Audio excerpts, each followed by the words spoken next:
mengharapkan saran dan masukan dari Bapak Ibu dosen Universitas Muhammadiyah Jember untuk perbaikan pedoman-pedoman yang kami susun ke depannya. Jadi kita langsung saja ya. Oke, jadi sebelum kami melakukan kegiatan sosialisasi pada pagi hari ini, draft pedoman yang kami susun telah melalui proses public hearing, insya Allah pada tanggal 15 Februari kemarin. Nah, di sini alhamdulillah ada 10 reviewer yang terdiri dari berbagai jabatan. Di situ kami melihat ada ketua program studi, sekprodi, UPM, gugus penjaminan mutu, dosen, dan pimpinan fakultas. Ada wakil dekan di situ dan ada berbagai fakultas di sana. Alhamdulillah, sekali lagi kami sampaikan terima kasih kepada seluruh reviewer yang telah meluangkan waktunya untuk mereview draft pedoman kelompok keahlian, kelompok dosen keahlian dan kelompok dosen MKBU yang telah kami susun. Mohon maaf sebelumnya kami sampaikan karena keterbatasan waktu maka kami tidak melakukan finalisasi bersama dengan reviewer seperti pedoman-pedoman yang sebelumnya karena tentunya KDK ini sangat ditunggu-tunggu oleh program studi terkait dengan pelaksanaan rencana pembelajaran semester RPS OB MBKM yang telah kami sosialisasikan minggu lalu. Baik Bapak Ibu, kita awali. Baik, jadi di sebuah universitas tidak terlepas dari keberadaan dosen sebagai sumber daya manusia utama yang mendukung kegiatan pendidikan dan pengajaran ya. Saya sampaikan di sini pendidikan dan pengajaran karena apa yang kami susun pedoman ini itu untuk saat ini masih terkait dengan kegiatan pendidikan dan pengajaran. Jadi kita punya 4 catur dharma. Nah, kami nanti seperti yang disampaikan Ibu WR1 tadi, nanti ke depan akan dikaitkan dengan kelompok-kelompok pendukung dari 3 catur dharma lainnya. Nah, jadi kita awali dari pengertian dosen di sini, nggih. Berdasarkan peraturan pemerintah nomor 37 tahun 2019, di mana disampaikan bahwa dosen itu merupakan pendidik profesional dan ilmuwan dengan tugas utama mentransformasikan, mengembangkan, dan menyebarluaskan ilmu pengetahuan dan teknologi melalui pendidikan, penelitian, dan pengabdian kepada masyarakat.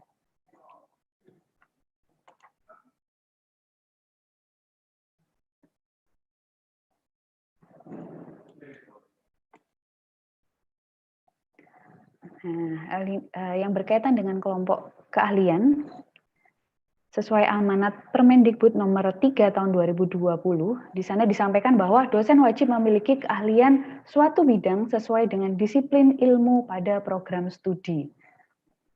Berkaitan dengan keahlian itu, ada hal yang penting juga terkait dengan pedoman yang minggu lalu kami sosialisasikan terkait dengan RPS. Selanjutnya di pasal 12 ayat 2 di Permendikbud, tetap di Permendikbud nomor 3 tahun 2020 disampaikan bahwa RPS atau istilah lain ditetapkan dan dikembangkan oleh dosen secara mandiri atau bersama dalam kelompok keahlian suatu bidang ilmu pengetahuan dan atau teknologi dalam program studi. Hal inilah yang mendasari kami untuk membuat pedoman kelompok dosen keahlian dan pedoman kelompok dosen MKBU, di mana tujuannya adalah untuk mewadahi kemiripan rumpun keilmuan yang dimiliki oleh masing-masing dosen ke dalam suatu bingkai kelompok dosen keahlian atau KDK dan kelompok dosen mata kuliah wajib universitas atau MKWU.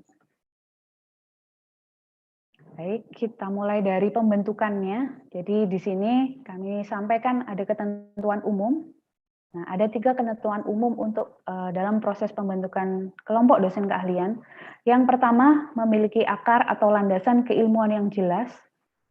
2, mendukung pengembangan ilmu pengetahuan dan teknologi. Yang ketiga, pengelompokan berdasarkan bidang atau rumpun ilmu. Jadi ini selanjutnya ada ketentuan khusus Bapak Ibu. Nah, ini yang ini mungkin ya lebih mengarah lagi kepada kebutuhan. Yang pertama, KDK itu harus dipimpin oleh seorang ketua kelompok dosen keahlian. Kemudian untuk anggota, minimal anggotanya 3 orang atau menyesuaikan dengan jumlah total dosen pada program studi tersebut. Yang ketiga, masih tentang jumlah. Jika jumlah anggota kelompok kurang dari 3, maka digabungkan dengan kelompok lain dengan pertimbangan yang dapat diterima secara akademik. Ketentuan khusus yang keempat, di mana pembentukan, pengembangan, penggabungan, pengurangan, atau penambahan jumlah anggota dilakukan dengan memperhatikan kedekatan bidang keahlian atau keilmuan dan relevan dengan perkembangan IPTEX yang sesuai dengan kebutuhan program studi. Jadi kembali lagi bahwa dari ketentuan khusus yang kami sebutkan tadi, bermuaranya pada kebutuhan program studi masing-masing. Selanjutnya, masih untuk pembentukan, di sini disebutkan struktur kelompok dosen keahlian. Yang pertama, kelompok dosen keahlian terdiri dari ketua kelompok dosen keahlian dan anggota kelompok dosen keahlian. Kemudian berikutnya, ketua bertanggung jawab terhadap pelaksanaan fungsi dan tugas kelompok dosen keahlian. Yang ketiga, anggota bertugas membantu pelaksanaan fungsi dan tugas kelompok dosen keahlian. Berikutnya, Ketua KDK diusulkan oleh Kaprodi melalui pertimbangan usulan KDK dan disahkan oleh Dekan atau Direktur Pasca Sarjana melalui surat keputusan. Yang kelima, Ketua Kelompok Dosen Keahlian bertanggung jawab kepada Ketua Program Studi dan Dekan. Yang keenam, jika dosen mempunyai bidang keahlian yang mana dengan satu atau lebih kelompok keahlian, maka dosen tersebut dapat menjadi beberapa kelompok keahlian sesuai dengan pertimbangan dan kebutuhan program studi.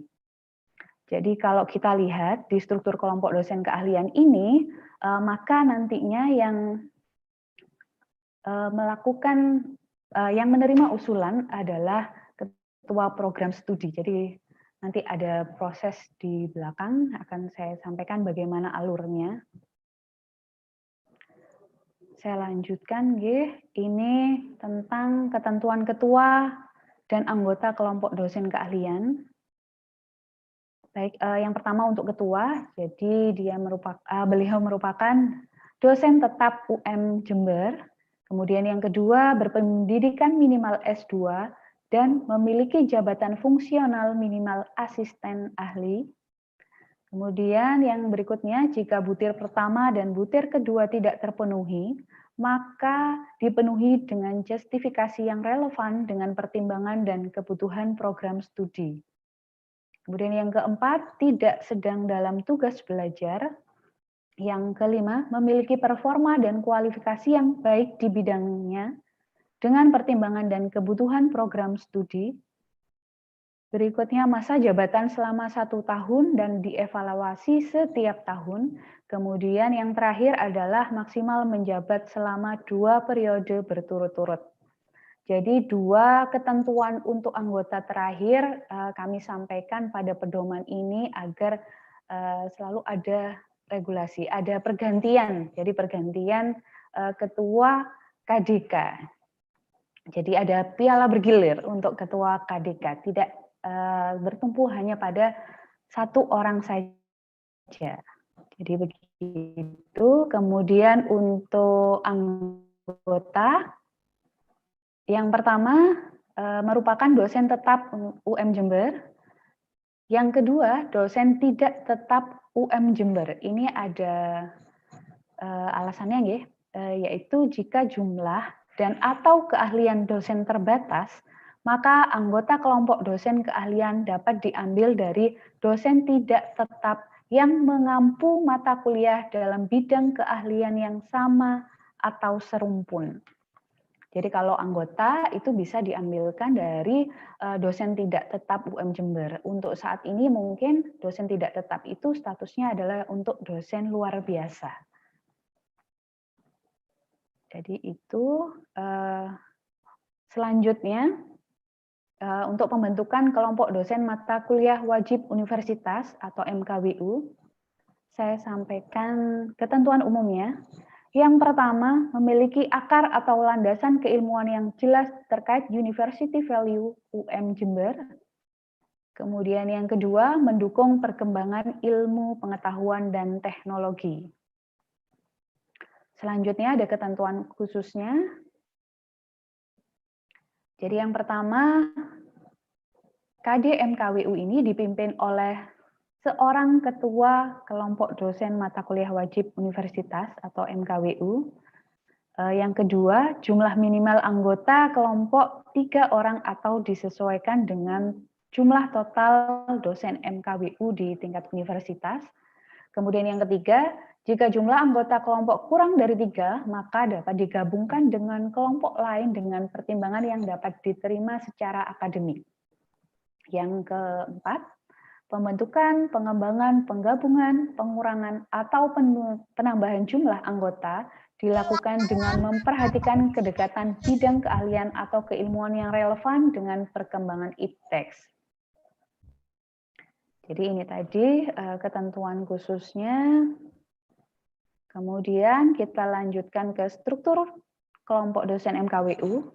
Jadi hampir serupa nggih untuk struktur kelompoknya. Jadi yang pertama, kelompok dosen mata kuliah wajib universitas terdiri dari ketua kelompok dosen MKWU dan anggota kelompok dosen MKWU. Kemudian yang kedua, ketua bertanggung jawab terhadap pelaksanaan tugas pokok dan fungsi kelompok dosen MKWU. Kemudian yang ketiga, anggota bertugas membantu pelaksanaan tugas pokok dan fungsi kelompok dosen MKWU. Baik, berikutnya, ketua kelompok dosen mata kuliah wajib universitas diusulkan oleh BAAK kepada Wakil Rektor 1 untuk selanjutnya disahkan oleh Rektor melalui surat keputusan. Kemudian yang terakhir, ketua kelompok dosen mata kuliah wajib universitas bertanggung jawab kepada Wakil Rektor 1 dan Rektor. Jadi ini 2 poin terakhir yang membedakan kelompok dosen MKWU dengan kelompok dosen keahlian. Jadi kalau kelompok dosen keahlian tadi terkait dengan prodi dan ketua program studi, kalau kelompok dosen MKWU ini di bawah ranah BAAK secara langsung. Baik, saya lanjutkan nggih. Di sini ketentuan ketua dan anggota kelompok dosen MKWU. Nah, ini sebenarnya sama dengan ketentuan ketua dan anggota kelompok untuk kelompok dosen keahlian. Jadi ketuanya merupakan dosen tetap UM Jember. Kemudian yang kedua berpendidikan minimal S2 dan memiliki jabatan fungsional minimal asisten ahli. Kemudian yang ketiga, jika butir pertama dan butir kedua tidak terpenuhi, maka dipenuhi dengan justifikasi yang relevan. Kemudian yang keempat, tidak sedang dalam tugas belajar. Yang kelima, memiliki performa dan kualifikasi yang baik di bidangnya. Yang selanjutnya, masa jabatan selama 1 tahun dan dievaluasi setiap tahun. Kemudian yang terakhir, ketua maksimal menjabat selama 2 periode berturut-turut. Nah, selanjutnya untuk anggota.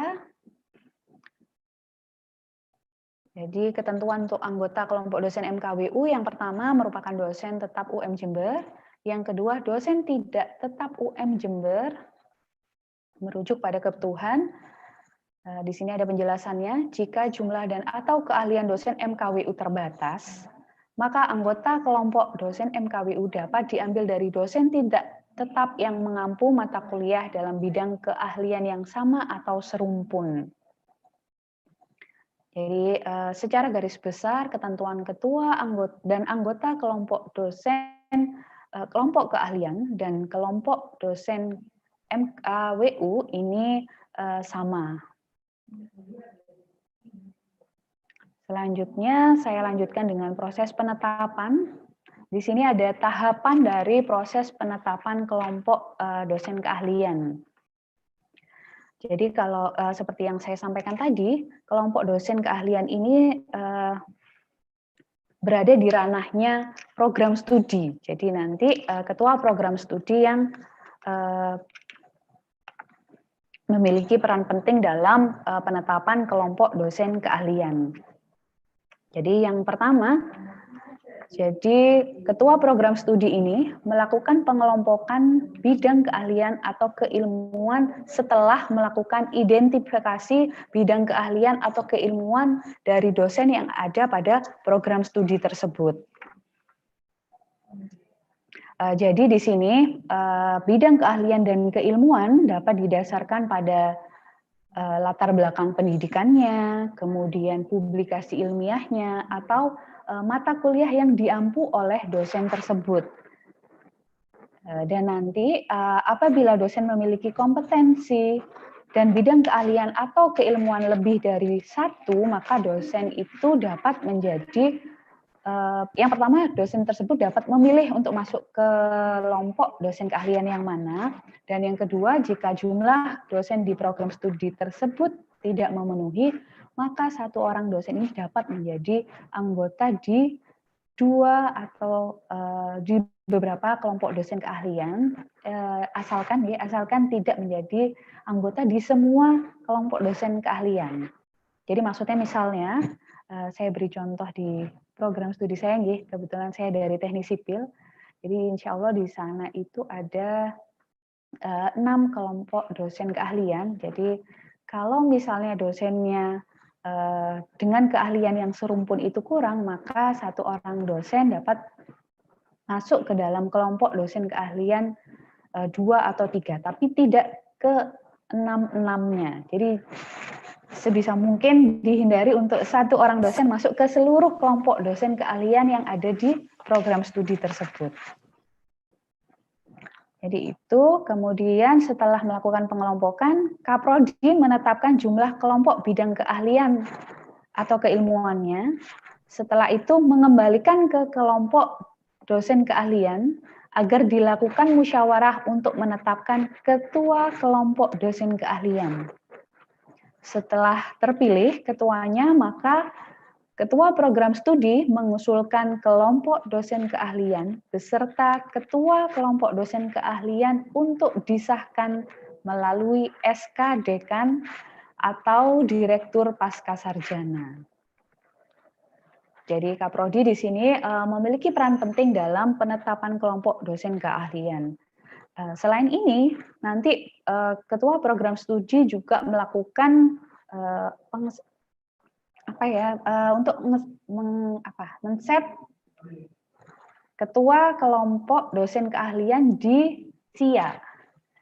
Jadi nanti ini terkait dengan RPS, jadi proses pelaksanaan RPS yang nantinya RPS yang telah disusun dosen atau kelompok dosen itu harus disetujui oleh ketua kelompok dosen keahlian. Jadi nanti seluruh ketua program studi di lingkungan UN Jember silakan men-set di SIA siapakah yang akan dijadikan ketua kelompok dosen keahliannya. Baik, dari dosen keahlian saya lanjutkan ke penetapan kelompok dosen MKWU. Nah, ini sedikit lebih panjang kalau di KDK tadi berada di tangannya Kaprodi, kalau ini lebih panjang lagi. Jadi melibatkan program studi untuk melakukan identifikasi kebutuhan program studi terkait dosen MKWU. Setelah itu, Kepala BAK melakukan pengelompokan dosen MKWU dengan melakukan identifikasi bidang keahlian atau keilmuan yang sesuai dengan dosen MKWU yang ada di UM Jember.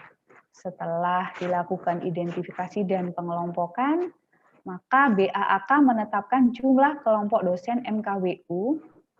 Selanjutnya dikembalikan lagi ke kelompok dosen MKWU untuk melakukan musyawarah penetapan ketua kelompok dosen MKWU. Setelah diperoleh nama ketuanya siapa, dilanjutkan maka BAK akan mengusulkan kelompok dosen MKWU dan ketua kelompok dosen MKWU ke wakil rektor 1.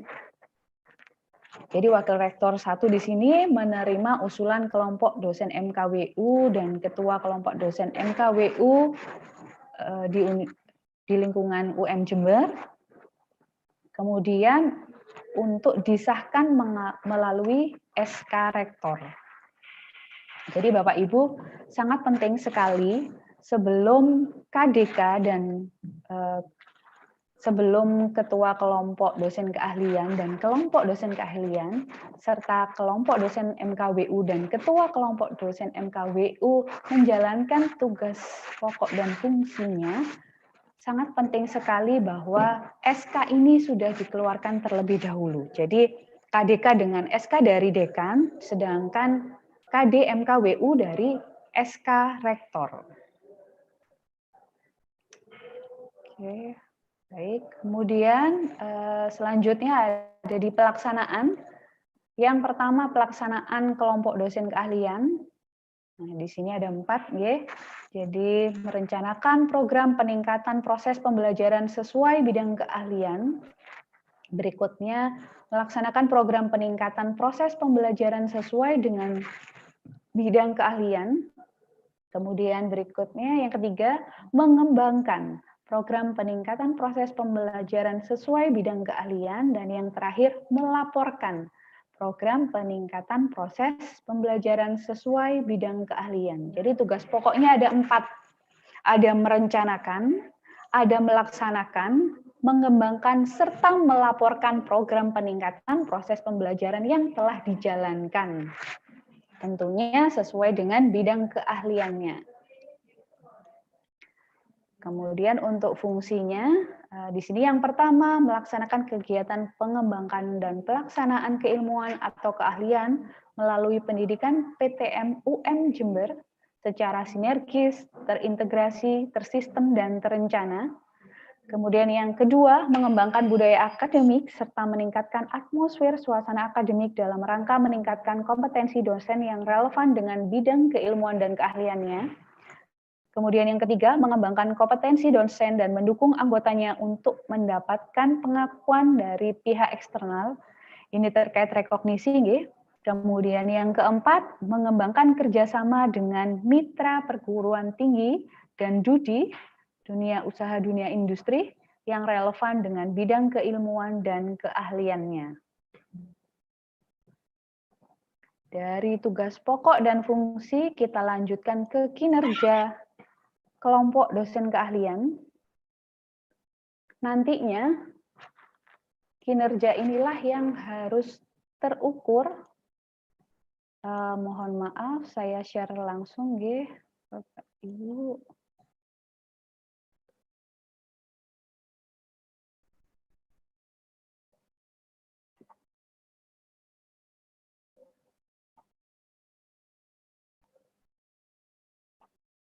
Oke.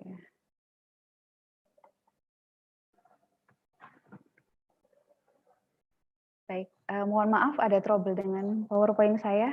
Jadi saya bukakan langsung dari Word-nya.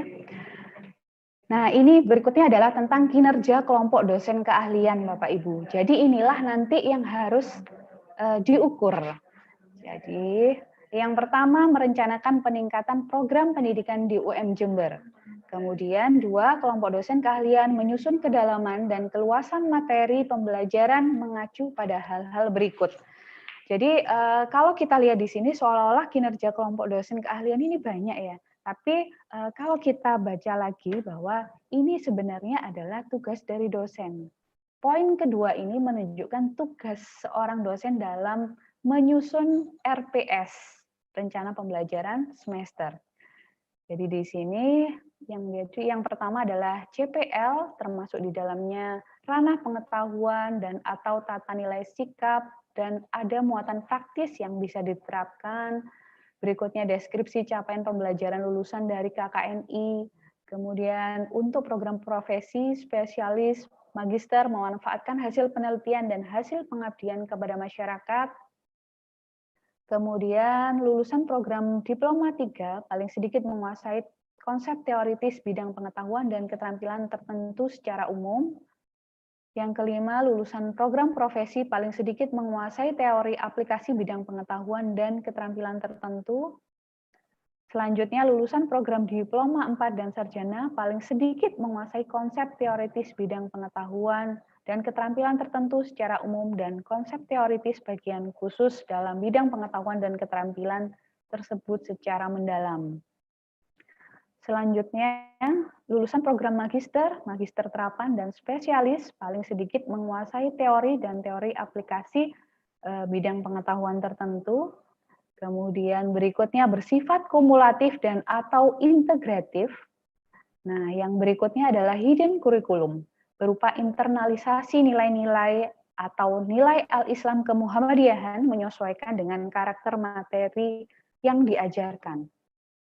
Jadi poin terakhir ini tidak terlepas dari keberadaan UM Jember sebagai salah satu dari perguruan tinggi Muhammadiyah, di mana kita harus menjalankan catur dharma perguruan tinggi. Jadi ada tambahan selain tridharma perguruan tinggi, yaitu al-Islam dan kemuhammadiyahan.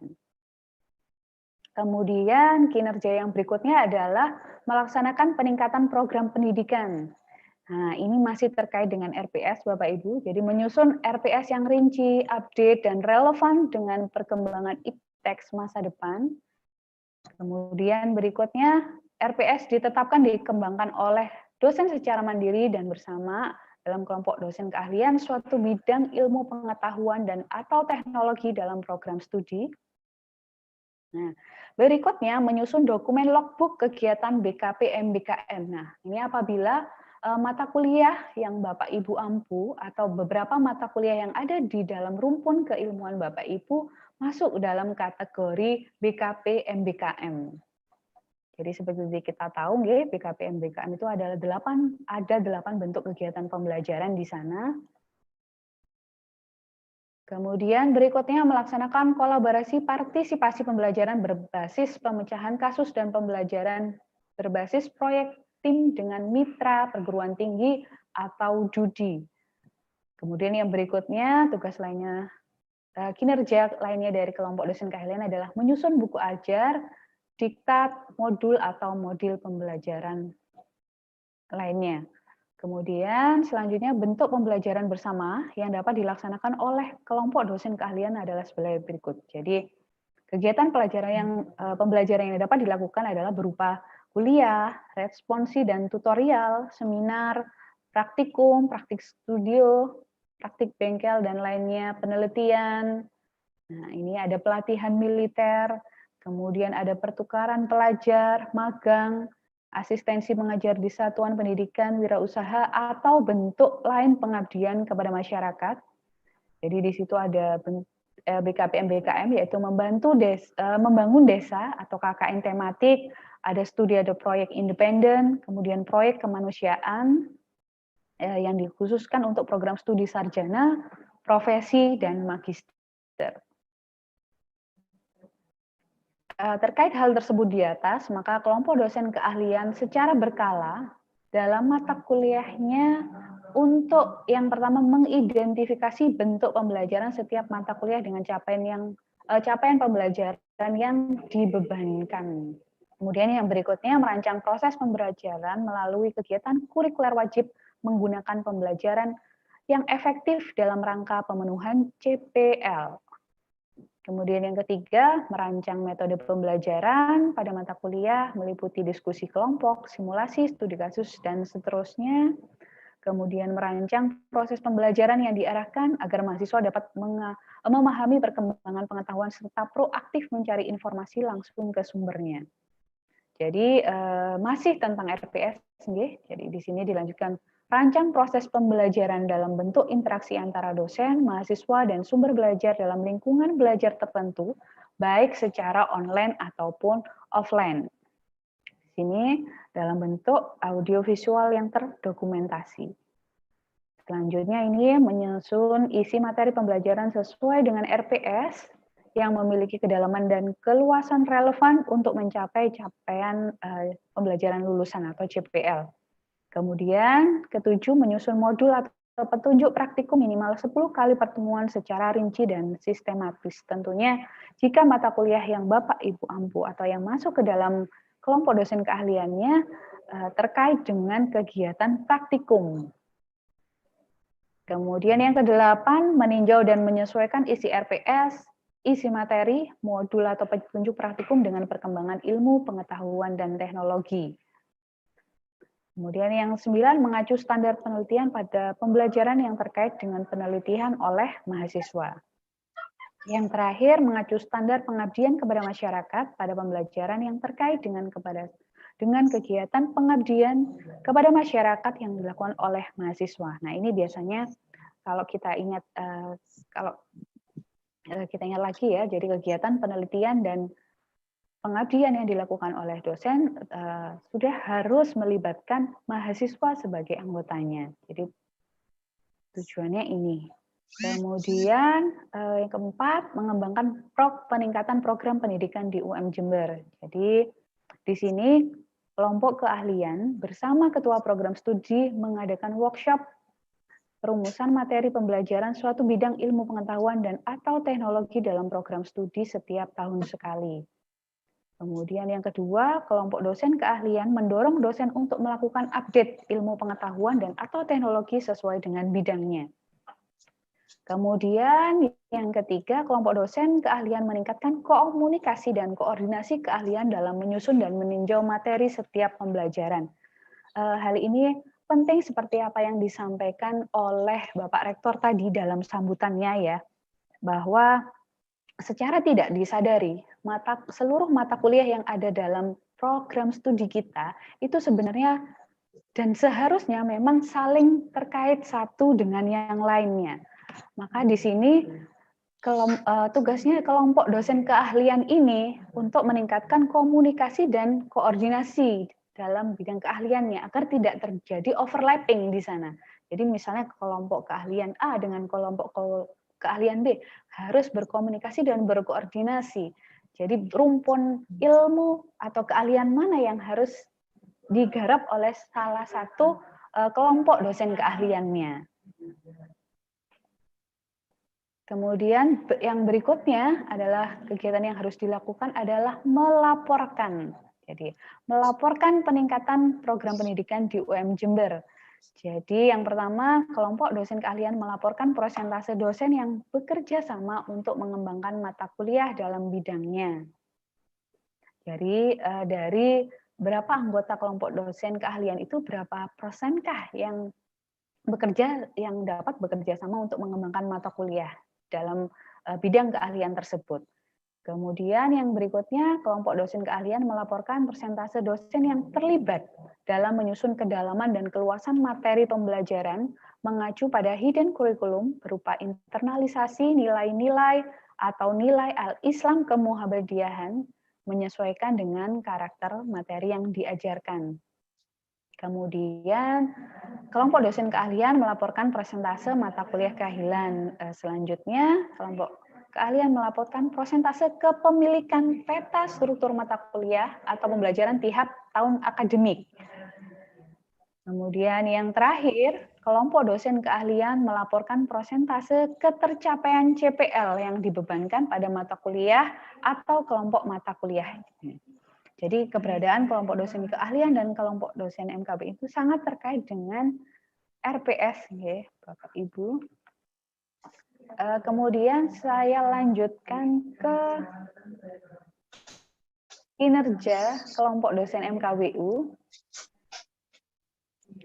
Secara umum hampir sama Bapak Ibu dengan kinerja kelompok dosen keahlian, yaitu yang ada di program studi. Jadi di sini hanya bedanya adalah nanti ada di university value-nya. Yang pertama di sini merencanakan peningkatan program pendidikan di UM Jember. Kemudian kelompok dosen mata kuliah wajib universitas menyusun kedalaman dan keluasan materi pembelajaran yang mengacu pada hal-hal berikut di bawah ini. Saya tidak bacakan lagi, ini adalah rangkaian dari proses penyusunan dari RPS. Kemudian tetap nah ini tambahannya ada di poin terakhir, bahwa materi berdasarkan keluasan dan kedalaman mengacu pada university value di UM Jember. Jadi bedanya di situ, nggih.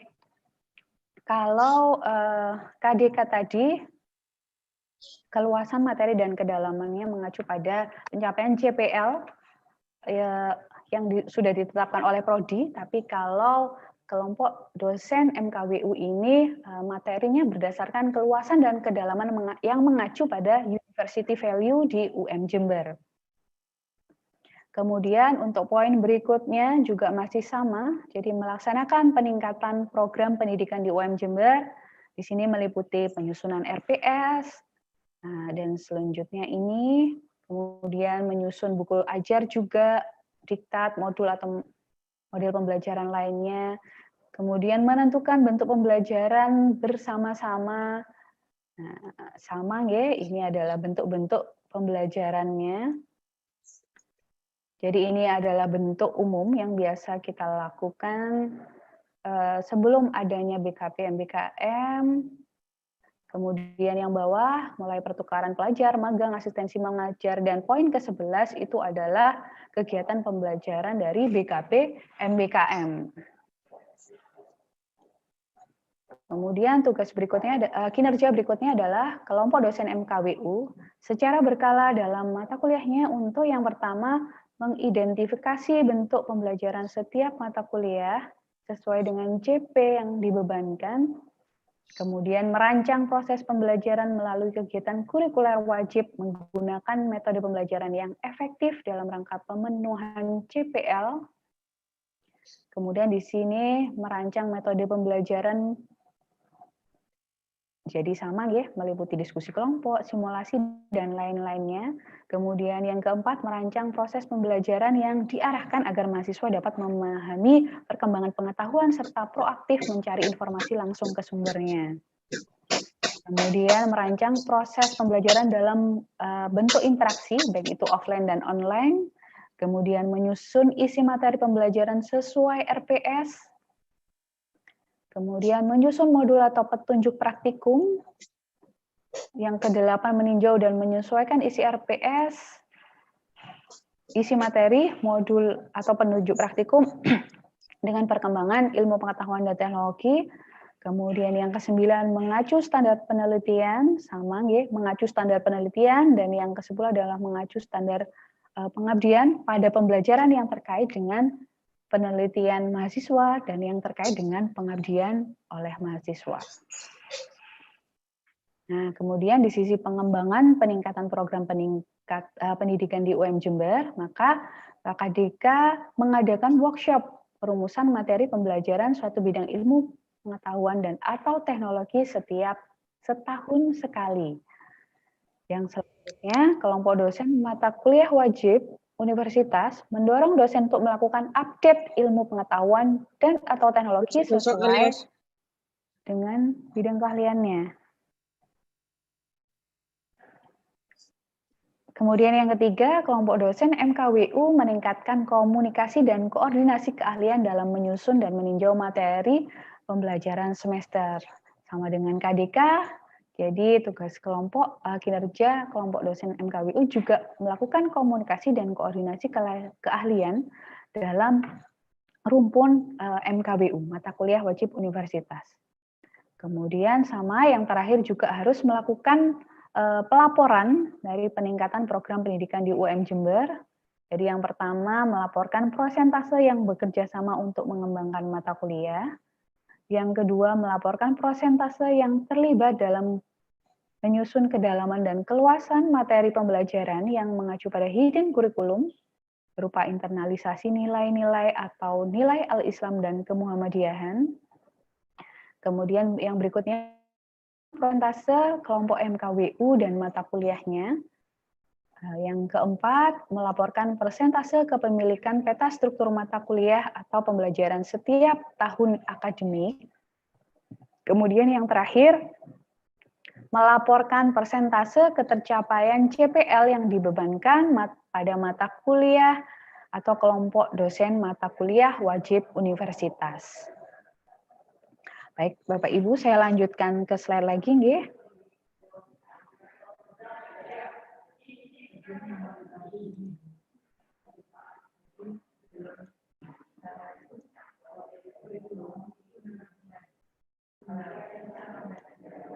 Nah, setelah melalui proses pelaksanaan tadi, ada kinerja, ada tugas pokok, ada fungsi dan kinerja dari kelompok dosen keahlian serta kelompok dosen MKWU, maka alur selanjutnya adalah evaluasi. Jadi kita melakukan evaluasi terhadap kelompok dosen keahlian. Di sini adalah tahapannya, di mana ketua kelompok dosen keahlian itu menyusun laporan kinerja kelompok dosen keahliannya, kemudian menyerahkan ke ketua program studi. Selanjutnya, ketua program studi yang menghimpun laporan kinerja dari seluruh kelompok dosen keahlian yang ada pada program studi tersebut. Untuk selanjutnya, ketua program studi mengirimkan laporan kinerja kelompok dosen keahlian kepada unit penjamin mutu. Jadi diserahkan ke UPM. Kemudian UPM melakukan evaluasi terhadap laporan kinerja kelompok dosen keahlian yang ada di program studi. Yang selanjutnya nanti UPM melaporkan ke GPM. Nah, nanti GPM bertugas menghimpun seluruh laporan evaluasi kinerja kelompok dosen keahlian seluruh program studi yang ada di fakultas tersebut. Untuk selanjutnya, seluruh laporan kinerja itu diserahkan kepada Ketua Lembaga Penjaminan Mutu atau LPM. Ini untuk evaluasi kelompok dosen keahlian. Selanjutnya untuk evaluasi kelompok dosen MKWU, nah ini jalurnya lebih pendek nih. Kalau tadi harus melewati Kaprodi, UPM, GPM, dan LPM. Nah, sekarang ketua kelompok dosen MKWU ini menyusun laporan kinerja untuk diserahkan kepada kepala BAAK. Nantinya kepala BAAK yang menghimpun seluruh laporan kinerja dari kelompok dosen MKWU yang ada di UM Jember. Untuk selanjutnya, kepala BAAK melakukan evaluasi terhadap laporan kinerja dari seluruh kelompok dosen MKWU. Setelah dilakukan evaluasi, Kepala BAK menyerahkan laporan evaluasi kinerja itu kepada Wakil Rektor 1. Nah, untuk diketahui, kemudian baru diserahkan ke Ketua Lembaga Penjaminan Mutu atau LPM. Baik, nah, berikutnya ada pengendalian, tahap pengendalian kelompok dosen keahlian. Jadi di sini ada untuk dosen keahlian melibatkan UPM dan LPM. Jadi tadi ya masih terkait dengan evaluasi tadi. Jadi laporan kinerja seluruh kelompok dosen keahlian yang telah dievaluasi oleh UPM diserahkan kepada LPM. Kemudian LPM mencatat dan memberikan nomor dokumen. Setelah itu baru dikembalikan lagi ke unit penjaminan mutu UPM, sehingga UPM sudah menerima nomor dokumen dari LPM. Sehingga sudah ada dokumen laporan kinerja kelompok dosen keahlian yang sesuai dengan ketetapan LPM, Lembaga Penjaminan Mutu.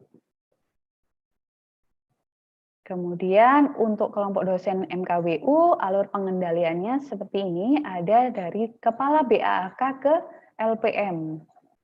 Jadi Kepala BAAK telah melakukan evaluasi dari kinerja, tadi melaporkan kepada Ketua LPM, kemudian LPM mencatat dan memberikan nomor dokumen, sehingga di sini dokumen laporan kinerja tadi menjadi dokumen laporan kinerja kelompok dosen MKWU yang sesuai dengan ketetapan LPM.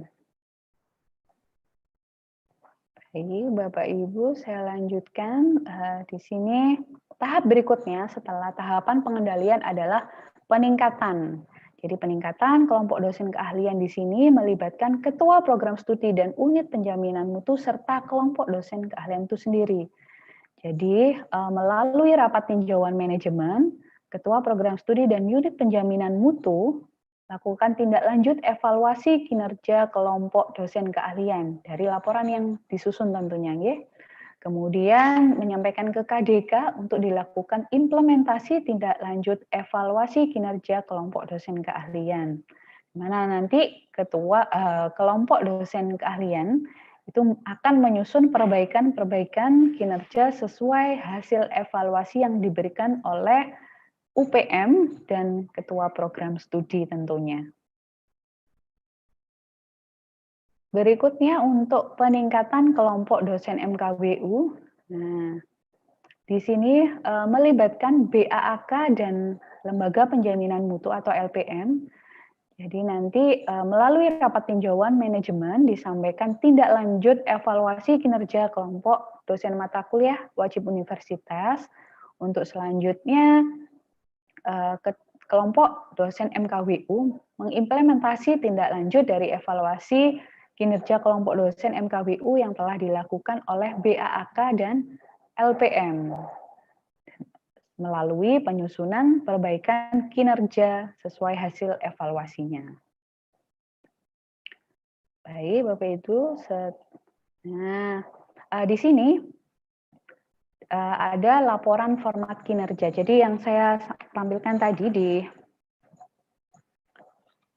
di kinerja kelompok dosen keahlian dan kinerja kelompok dosen mata kuliah itu kami sediakan template untuk format laporan kinerja kelompok dosen keahlian dan template untuk laporan kinerja kelompok dosen mata kuliah wajib universitas. Jadi di mana melaporkan kinerja ini merupakan bagian dari tugas pokok dan fungsi dari kelompok dosen keahlian dan kelompok dosen mata kuliah wajib universitas. Oke, mohon maaf saya tidak bisa membuka linknya, jadi saya bukakan webnya saja, nggih. Baik, sebentar.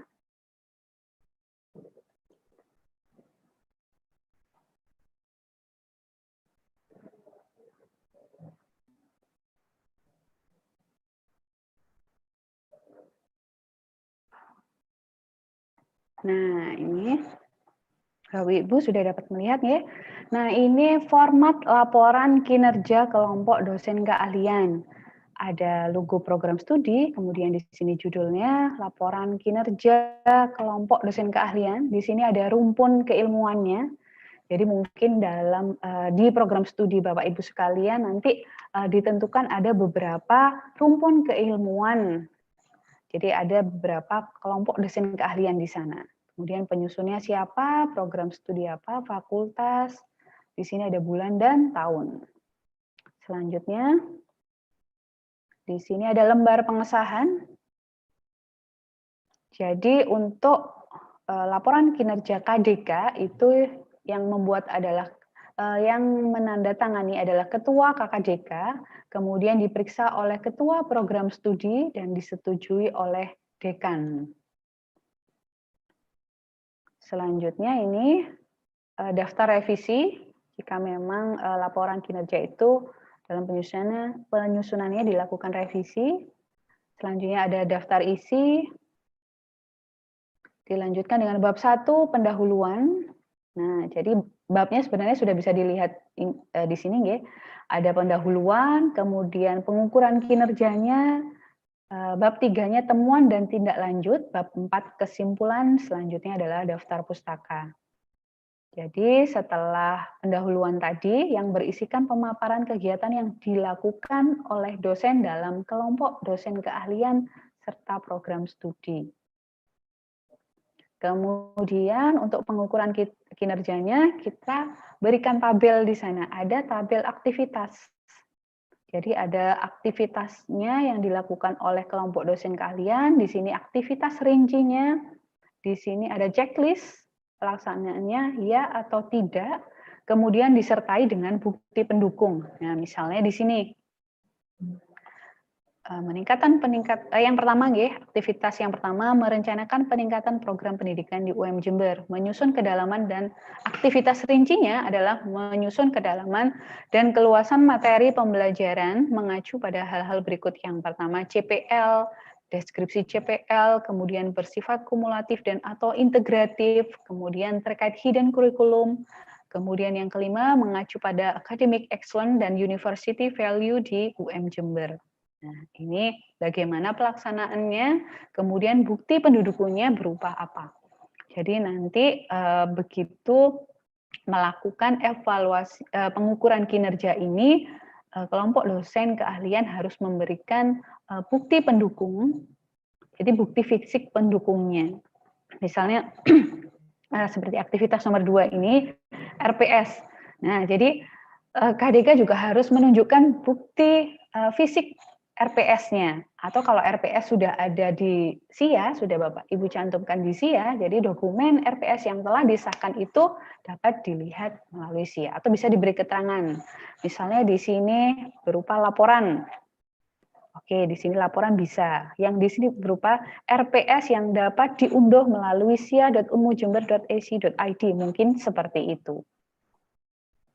Kemudian di sini mengembangkan rencana pembelajaran dan seterusnya menyusun dokumen logbook ini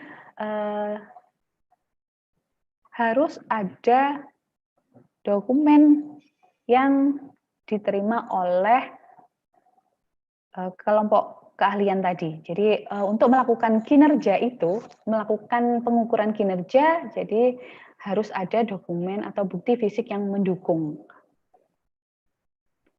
Nah, di sini kita lihat adalah melaksanakan kolaborasi berbasis mitra dapat melalui surat tugas kegiatan pengabdian mungkin, dan laporan kegiatan pengabdiannya, kemudian menyusun buku ajar, jelas ya, harus ada buku ajarnya atau diktat atau modulnya. Kemudian mengembangkan bentuk pembelajaran bersama atau tim dapat berupa berita acara. Kemudian jadi nanti untuk aktivitas bukti pendukung dari aktivitas rinci silakan disesuaikan dengan prodinya masing-masing. Kecuali yang RPS ya, kalau RPS jelas sudah ada, RPS harus menyesuaikan dengan pedoman RPS yang minggu kemarin telah disosialisasikan. Nah, ini sebenarnya checklist ini ada pada penjelasan saya terkait kinerja tadi. Jadi, ini sudah kami sediakan kolom checklist. Nah, di sini ada keterangan, bukti fisik pendukung pada setiap indikator dijelaskan berupa apa. Apakah misalnya berita acara, atau bukti fisik bukunya, atau RPS yang dapat diunduh melalui SIA, dan sebagainya. Nah, selanjutnya bab 3 ada temuan dan tindak lanjut. Jadi berdasarkan hasil evaluasi terhadap pengukuran ketercapaian, mengetahui alasan atau penyebab terjadinya temuan kendala yang dihadapi oleh kelompok dosen keahlian. Di sini dijelaskan pula terkait upaya tindak lanjut atas temuan tersebut. Kemudian ada di bab 4, kesimpulan. Pada bab ini berisi kesimpulan hasil evaluasi kelompok dosen keahlian dan penutup. Selanjutnya ada daftar pustaka. Lampiran berikutnya adalah tentang format laporan kinerja kelompok dosen mata kuliah wajib universitas. Ini hampir sama sebenarnya Bapak Ibu, cuman di sini logo yang digunakan adalah logo universitas. Kalau laporan kinerja KDK tadi adalah logo program studi, tapi kalau laporan kinerja kelompok dosen MKWU ini adalah logo universitas.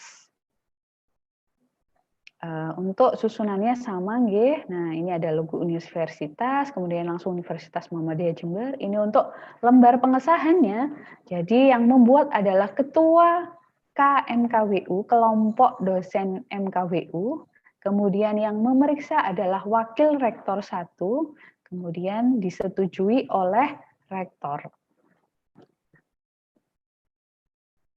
Ini sama halaman daftar revisi, kemudian halaman daftar isi. Kalau kita lihat isinya sama, nggih. Ada pendahuluan, ada pengukuran kinerja, temuan dan tindak lanjut, kemudian kesimpulan. Nah, pengukuran kinerjanya sama Bapak Ibu. Ini merupakan tabulasi checklist dari kinerja yang saya sampaikan tadi di kinerja kelompok dosen MKWU. Nah, ini merupakan tabulasinya, tabulasi dan checklist. Sama bagaimana pelaksanaannya, ya atau tidak, kemudian bukti pendukungnya berupa apa, silakan disebutkan pada kolom paling kanan. Nah, berikut. Baik, Bapak Ibu, demikian yang bisa saya sampaikan terkait panduan kelompok dosen keahlian dan kelompok dosen mata kuliah wajib universitas. Monggo jika ada hal-hal yang ingin disampaikan atau hal-hal yang kurang jelas dari apa yang saya sampaikan, saya persilahkan. Saya kembalikan ke Bu Astri. Monggo Bu Astri. Baik, terima kasih Ibu Ilanka Cahya atas paparannya mengenai pedoman KDK dan KDMKWU ya. Bapak Ibu, saya mengingatkan kepada Bapak Ibu untuk mengisi absensi yang terdapat di chat Zoom ya Bapak Ibu ya. Dipastikan untuk menulis nama Bapak Ibu, terutama untuk penulisan huruf besar dan kecil ya Bapak Ibu ya, supaya tidak salah karena nanti akan langsung otomatis terdistribusi ke email Bapak Ibu masing-masing. Juga diharapkan pada Bapak Ibu yang mengikuti melalui live YouTube juga dimohon untuk mengisi absensi pada pagi hari ini. Baik Bapak Ibu, silakan jika ingin mengajukan pertanyaan untuk menuliskan nama, kemudian diikuti prodi dan pertanyaan yang diajukan kepada kami. Silakan Bapak Ibu.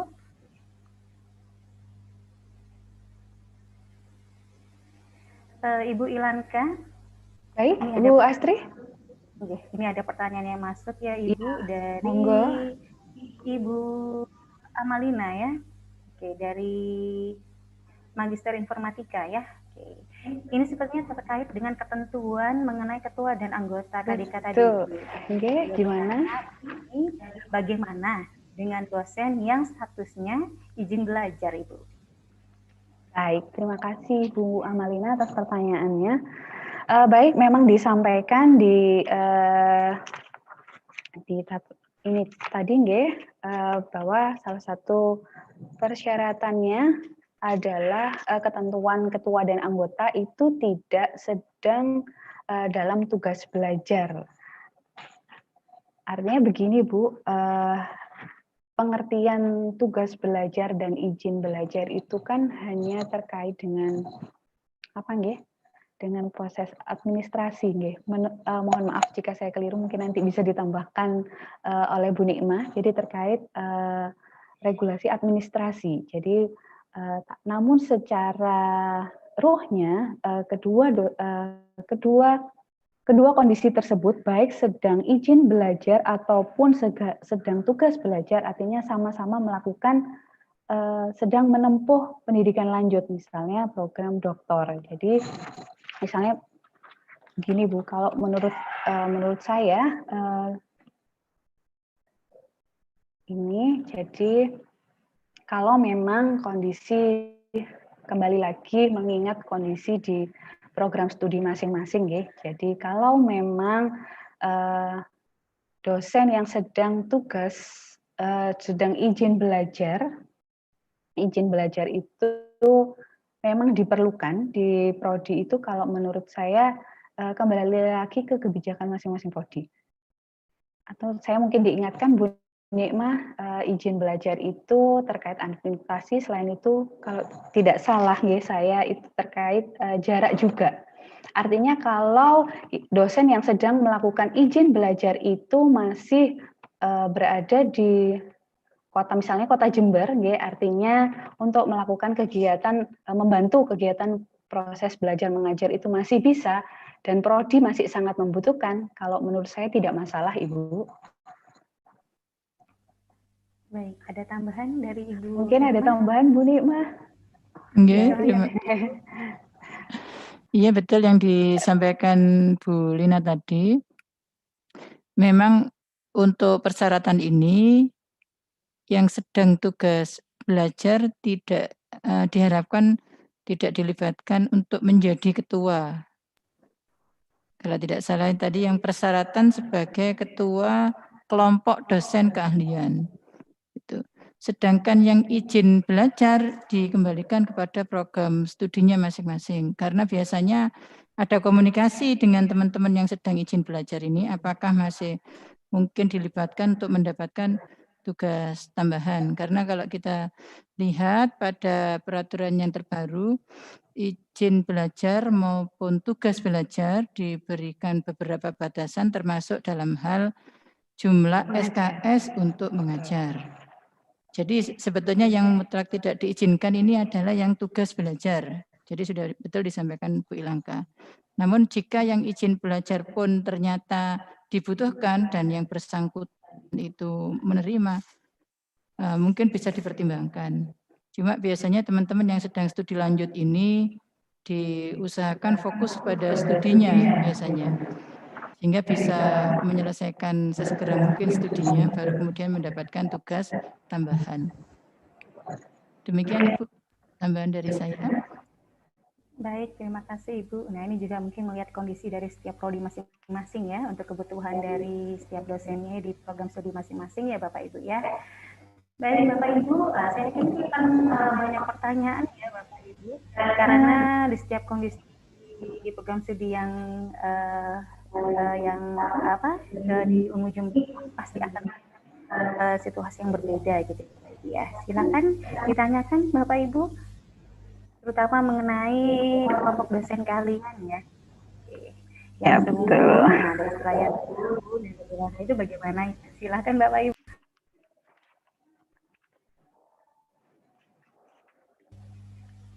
Baik Ibu Ilanka, saya membacakan satu pertanyaan lagi ya dari Pak Randy. Siap Ibu.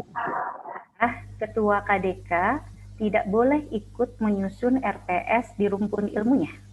Oke, baik. Terima kasih pada Pak Randy. Sebelumnya saya ucapkan selamat menjabat dulu ya Pak Randy sebagai Ketua Program Studi Akuntansi. Selamat menjabat Bapak. Selamat berjuang Bapak melanjutkan perjuangannya Bu Diah Probo. Ya, terima kasih Bu Ilanka. Jadi pertanyaannya Pak Randy terkait apakah KKDK tidak boleh ikut menyusun RPS Pak. Jadi begini Pak. Suatu kelompok dosen keahlian itu terdiri dari ketua dan anggota. Nah, otomatis ketua dan anggota kelompok keahlian itu diperkenankan untuk bersama-sama. Kita pengertiankan dosen itu kan dosen, RPS itu disusun oleh dosen atau kelompok dosen. Jadi saat ketua kelompok dosen keahlian itu juga turut menyusun RPS itu sangat diperkenankan, terutama dalam mengarahkan mungkin membentuk ada JPL tadi, ada JPMK dalam merumuskan itu, termasuk dalam merumuskan bentuk-bentuk kegiatan pembelajaran sangat disarankan Pak Randy, apalagi kalau kelompok dosen keahliannya atau begini. Jadi begini, ketua kelompok dosen keahlian itu juga akan mengampu mata kuliah pada program studinya. Jadi otomatis dirinya sendiri bertanggung jawab untuk membuat RPS. Jadi sangat disarankan memang ketua kelompok dosen keahlian itu juga terlibat dalam pembuatan RPS secara bersama-sama, secara berkelompok, ataupun sebagai tanggung jawabnya dalam menyusun RPS dari mata kuliah yang diampu beliaunya. Jadi begitu. Bu Ilanka, misalnya begini ya, mohon maaf. Misalnya dalam suatu rumpun ilmu itu ada 3 mata kuliah ya Bu Ilanka. Iya betul. Nah di dalam KDK itu ada 3 orang, termasuk ketua, misalnya begitu. Nah, masing-masing orang memiliki tugas menyusun 1 mata kuliah di RPS misalnya. Nah, ketika ketua KDK itu menyusun mata kuliah A misalnya, dan pada nantinya kan akan diperiksa oleh ketua KDK itu sendiri, bagaimana Ibu dengan hal tersebut. Enggak masalah, enggak masalah. Baik, Pak Randy. Enggak masalah ya, Bilang.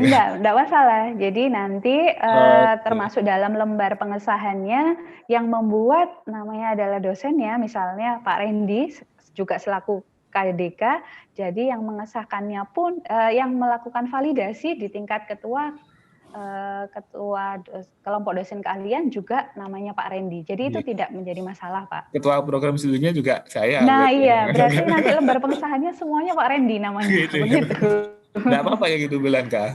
Oh, enggak apa-apa, Pak. Oh, yeah. HR-nya triple kan, Nggih? HR-nya triple. Bukan masalah itu, jadi kan nggak ada HR dari Tuhan Yang Maha Esa, Pak. Nggih, artinya begini, Pak Randy, makanya diusahakan kelompok dosen keahlian itu terdiri seperti disebutkan di persyaratan tadi, minimal ada 3 anggota di situ. Artinya dalam anggota itu pun juga ada musyawarah, ada diskusi, ada brainstorming di sana untuk sama-sama menyusun RPS, karena seperti yang disampaikan Pak Rektor tadi juga bahwa kita menghindari adanya overlapping dari materi yang disampaikan masing-masing mata kuliah. Jadi saya rasa Bapak Ibu semua di sini pasti menyadari perannya sebagai dosen, di mana sebagai dosen dan sebagai anggota kelompok keahlian tentang tugasnya untuk turut menyusun RPS. Jadi diusahakan ya jangan Pak Randy semua nggih dalam lembar pengesahannya. Tapi kalau memang terpaksa begitu ya nggak apa-apa Pak Randy. Oh nggak apa-apa nggih. Nggak apa-apa nggih. Betul. Saya kira nggak boleh yang yang membuat saya, yang meriksa saya ya. Itu kan. Kalau memang Pak Randy sebagai KKDK, Ketua Kelompok Dosen Keahlian memang begitu. Jadi yang menyusun ya namanya Pak Randy, yang melakukan validasi di tingkat Ketua KDK juga namanya Pak Randy. Berhubung jadi Kaprodi juga Kaprodi yang tanda tangan Pak Randy ya. Wah, berarti ini siap-siap ya Pak Randy ini mahal nih ya. Betul. Sudah siap sepertinya Ibu. Serasa jadi artis ya Bapak ya. Itu Bapak ya, Ibu. Boleh saya tambah sedikit? Nggih, Bu, monggo. Jadi untuk Pak Randy kalau misalnya betul seperti itu enggak apa-apa, betul Pak Randy seperti yang disampaikan Bu Ilanka. Mungkin pada saat proses periksa Pak Randy. Jadi Pak Randy menugaskan anggota kelompoknya. Kalau Pak Randy yang bikin RPS-nya untuk checklist daftar periksa itu bisa dimintakan bantuan ke anggota kelompok, Pak. Tapi jenengan yang tetap validasi karena sebagai ketua KDK-nya. Jadi yang validasi tetap namanya Pak Randy, tapi pemeriksanya bukan Pak Randy, diserahkan kepada anggota kelompok. Jadi gitu. Kan tadi jenengan, kalau jenengan semua periksa nggak ada kontrolnya gitu. Lah ya itu. Okay. Jadi diserahkan ke anggota. Termasuk mungkin pada saat di program studi bisa menugaskan Sekprodi mungkin Pak untuk membantu ngontrol gitu. Karena kan kalau kita penyusun sendiri, memeriksa sendiri, yang lewat itu kadang nggak kelihatan gitu. Lebih ya itu. Bisa Betul. Okay. Itu usul kami. Ya siap. Terima kasih. Baik Pak Randy. Masih ada unek-unek kah Pak Randy? Atau sudah merasa oke, baik, terima kasih. Mohon maaf. Terima kasih Pak Randy. Soalnya di LP3 ada Astrid pakai D dan Astrid yang tidak pakai D. Dan Astrid tanpa D. Betul. Tanpa D ya. Baik, Bapak Ibu. Oke, ada pertanyaan lagi Bu Ilanka dari Bu Habibah dari TI. Oke. Baik. Semisal dosen MKWU di suatu prodi itu hanya ada 1. Nah, untuk tiap jenis mata kuliahnya. Padahal tim KDMKWU tadi disebutkan tadi ditertulis minimal 3 orang gitu ya. Betul. Seperti ini kasus yang ada di TI nih, Bu. Bagaimana jika kasusnya seperti ini? Baik, terima kasih kepada Ibu Habibah. Nah ini yang tanya pengantin baru ini, saya ucapkan selamat juga ya. Tadi pejabat baru di Prodi, sekarang pengantin baru. Selamat Ibu Habibah. Pengantin baru. Ya, selamat Bu Habibah. Baik, pertanyaannya terkait dosen MKWU di suatu Prodi itu hanya 1. Jadi seperti yang saya sampaikan tadi bahwa ketua kelompok dosen keahlian itu berada di bawah ranah Prodi. Sedangkan kelompok dosen MKWU itu berada di ranahnya BAAK.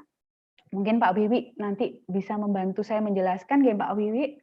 masih bergabung ya. Saya lihat Pak Wi tadi bergabung. Jadi begitu, artinya nanti penetapannya baik itu kelompok dosen MKWU maupun ketua kelompok dosen MKWU adalah berada di tangan BAAK. Artinya jadi tidak berada di bawahnya prodi, Bu Habibah. Jadi mungkinkan sekali nanti suatu kelompok dosen keahlian MKWU itu terdiri dari dosen yang berasal dari berbagai program studi. Yang penting memiliki keahlian serumpun, misalnya nanti bahasa Inggris nih Bu Habibah. Nah, nanti kelompok ini saya ngetek Pak Wiwi nggih Pak, mungkin bisa dikoreksi jika saya menyampaikannya salah. Jadi nanti sangat memungkinkan kelompok dosen MKWU dengan bahasa Inggris, nah ini akan terdiri dari dosen dari beberapa prodi, misalnya dari prodi TI atau dari dosen MKWU yang ada di FKIP, misalnya seperti itu. Jadi untuk pelaksanaannya nanti memang berada di ranahnya BAAK. Jadi begitu Bu Habibah. Begitu Bu Astri, mungkin bisa ditanyakan. Nah, saya Ponoveni kepada Pak Wiwi ya. Iya, mungkin jika ada penyampaian saya yang perlu diluruskan oleh BAAK selaku Pak Wiwi ya, sebagai kepala BAAK ya. Betul, karena memang untuk MKWU ini berada di bawah ranahnya BAAK. Iya, Pak Wiwi, masih bergabungkah bersama kami? Bergabung, Mbak Astri. Alhamdulillah. Sehat Bapak ya? Baik, Bapak Ibu, terkait dengan MKWU sudah dijelaskan secara jelas ya oleh Bu Ilangka dan tim LP3. Jadi memang koordinasinya di BAK. Karena itu BAK ini juga sudah bekerja untuk membuat RPS ya, ini dalam proses finalisasi sehingga pada saatnya nanti akan disosialisasikan seperti yang dilakukan oleh LP3. Nah, teman-teman pengampu MKWU tidak perlu khawatir ya. Kami sudah mensikapinya di tingkat universitas, tinggal pakai ya RPS yang kami gunakan. Terkait dengan penetapan itu serahkan saja pada kami, tidak usah pusing memikirkan itu, pikirkan saja nanti bahan yang perlu disampaikan secara excellent kepada mahasiswanya nanti ya. Nah, untuk bahasa Inggris ini kan tidak termasuk MKWU, tetapi ketika program studi itu menerapkan atau ada mata kuliah bahasa Inggris, ya itu disilakan. Itu bukan termasuk MKWU, sehingga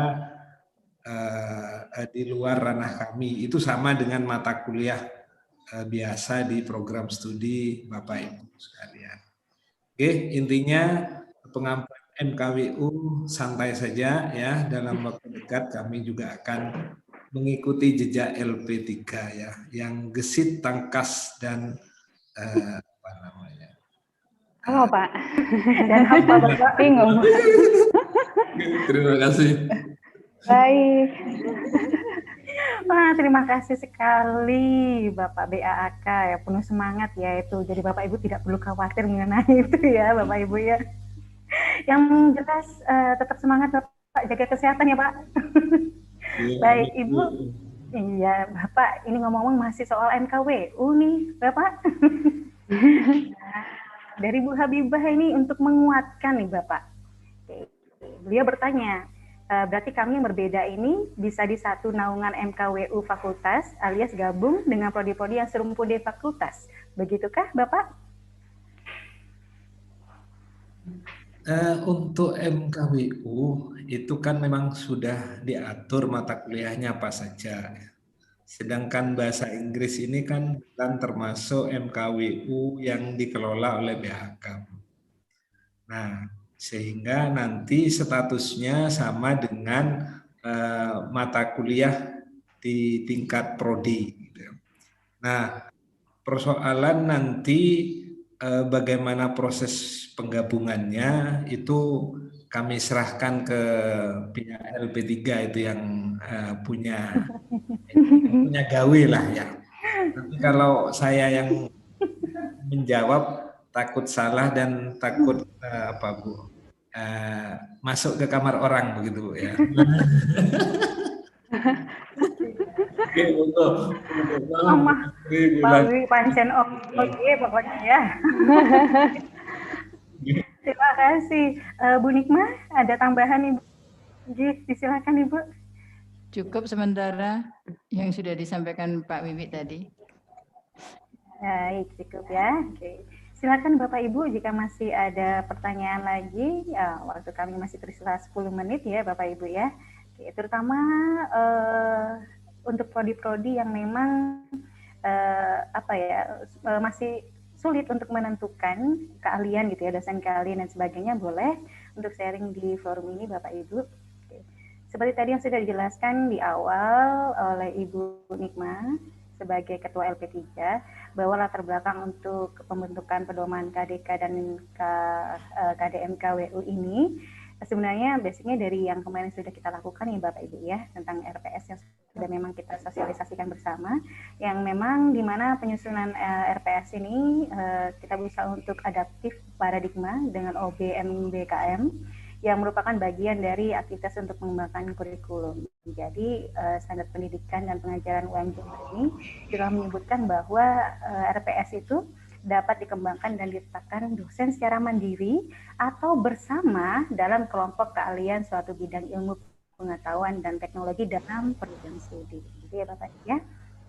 Silakan Bapak Ibu jika ingin mengajukan pertanyaan. Bu Astri, saya hanya mengingatkan kembali Bapak Ibu tentang pentingnya SK penetapan untuk KDK dan KDMKWU. Jadi sebelum melaksanakan tugas pokok fungsinya, maka kelompok dosen keahlian dan kelompok dosen MKWU harus sudah ter-SK-kan. Jadi yang KDK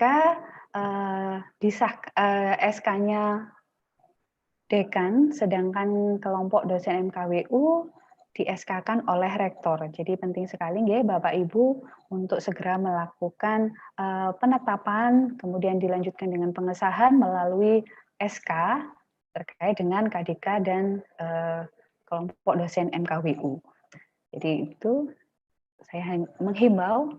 Kemudian untuk Kaprodi ada tugas tambahan ya, kalau nanti ketua kelompok MKWU yang melakukan setting di SIA terkait ketua kelompok dosen MKWU adalah Kepala BAK Pak Wiwi, sedangkan untuk kelompok dosen keahlian yang melakukan setting di SIA terkait siapa ketua kelompok dosen keahliannya adalah ketua program studi.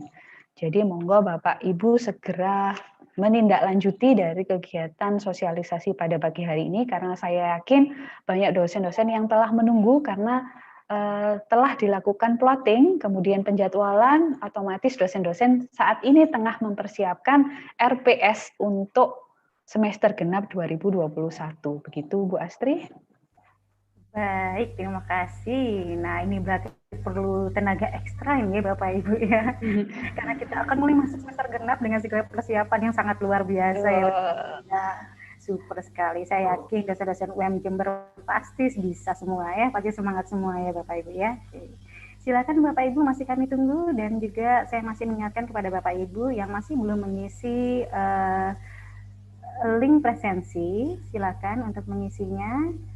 Kami sudah membagikannya di chat room, dan juga untuk Bapak Ibu yang live melalui YouTube juga silakan untuk mengisi presensi untuk acara sosialisasi pedoman KDK dan KDMKWU pagi hari ini. Saya rasa penjelasan Bu Ilanka ini sangat jelas ya Bapak Ibu ya. Misalkan nanti ada sesuatu yang di luar dari forum ini yang masih mengganjal di hati gitu ya, mengganjal di hati. Boleh. Kepada tim dan Ibu Nikma juga ya Bapak Ibu ya. Boleh disampaikan nanti setelah forum ini melalui chat pribadi, boleh Bapak Ibu. Baik, Ibu Nikma ada tambahan lagi kan?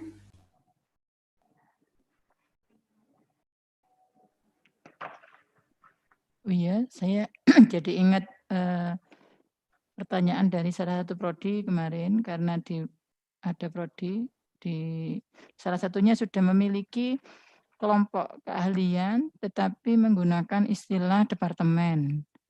Gitu. Jadi kami kembalikan ke program studi masing-masing apakah ada rujukan penggunaan istilah departemen atau unit atau istilah yang lain yang relevan. Jadi ini kami menggunakan istilah kelompok keahlian merujuk kepada pedoman KPT 2020 yang kemudian dirujuk di dalam standar pendidikan dan pengajaran UM Jember.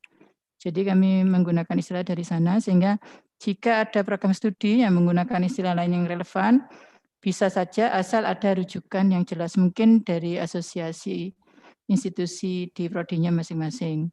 Kemudian yang kedua, tentang standar, ini kami LP3 termasuk unit yang menggunakan standar tersebut.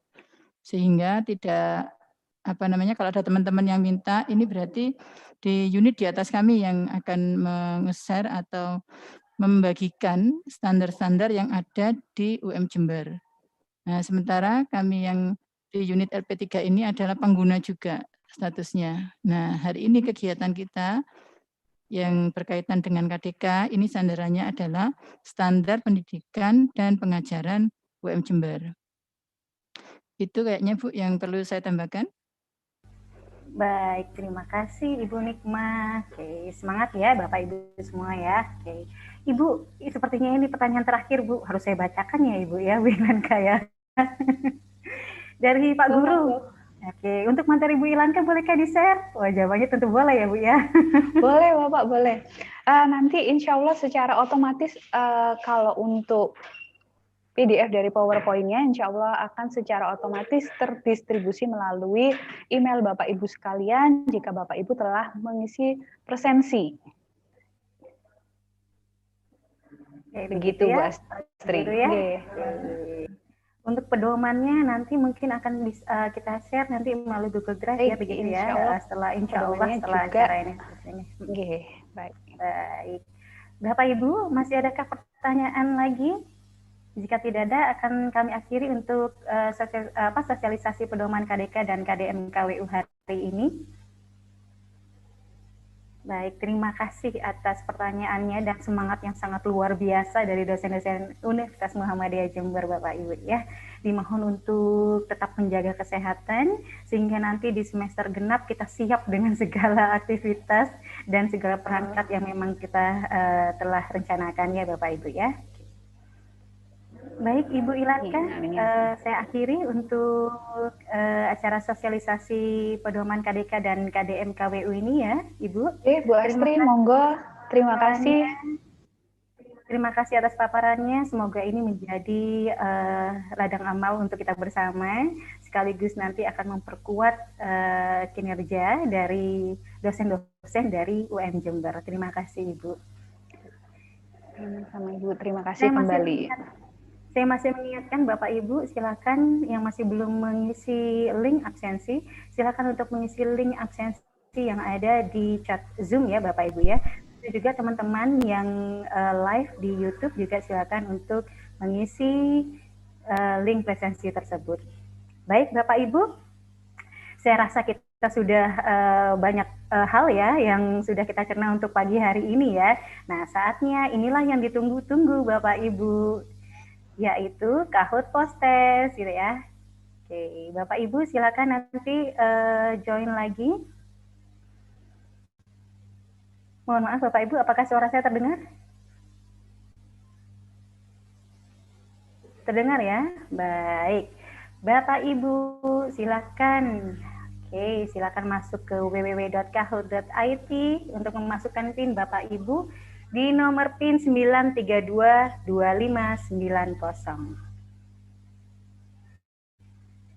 Oke, peserta pertama Pak Ageng. Semangat pagi ya Bapak ya.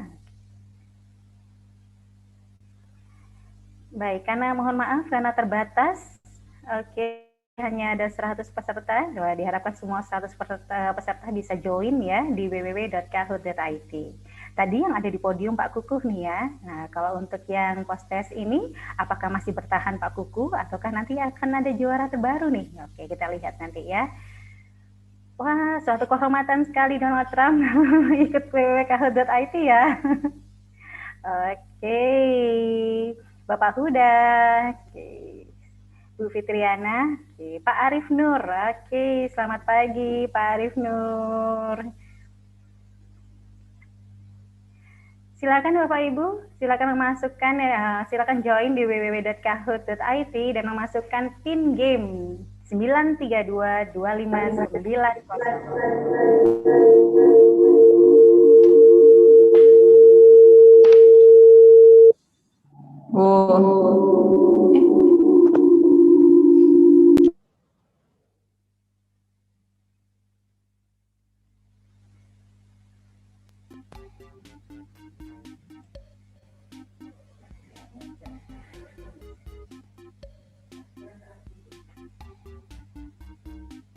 Oke, Bapak Ibu, 36 peserta. Oke. Boleh dong ya sambil disambi-sambi nih ya. Yang lagi mobiling berhenti dulu dong, nepi dulu dong ya untuk bisa ikut Kahoot ya. Wah, jangan sambil nyetir, sambil ikut Kahoot ya Bapak Ibu ya. Yang lagi urusan domestik nih ibu-ibu ya biasanya nih ya, juga boleh dong ya ikutan Kahoot. Sebentar aja kok, satu pertanyaan 30 detik ya, ada 10 pertanyaan gitu ya. Silakan Bapak Ibu. Oke. Ada dosen online. Oke. Salam kenal Bapak, dosen online ya. Baik.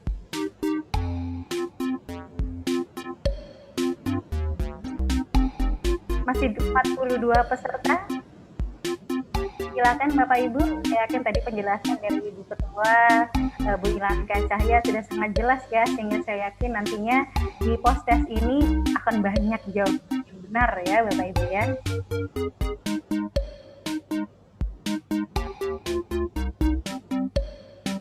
Masih ada 42 peserta. Kami tunggu selama 2 menit ya Bapak Ibu ya.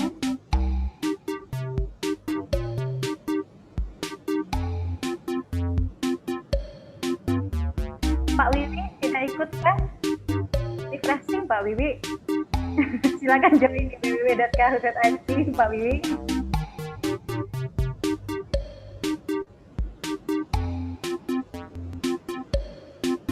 Baik, masih ada 41 peserta, kami masih menunggu.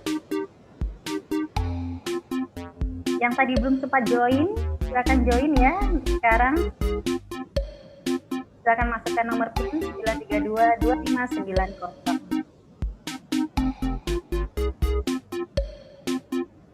Oke, ada Bu Retno, Bu Fitri Amelia, ini.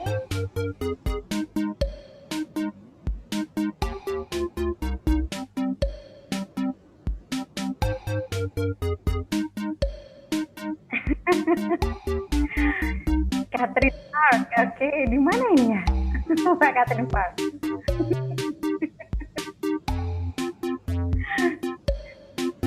Oh, tidak jadi masuk lagi nih, tidak jadi join nih, Pak Catherine.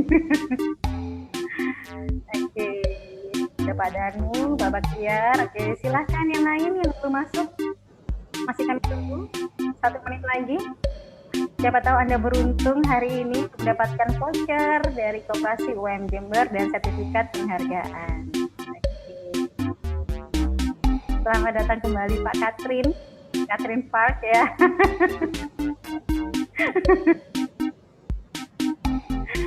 Baik.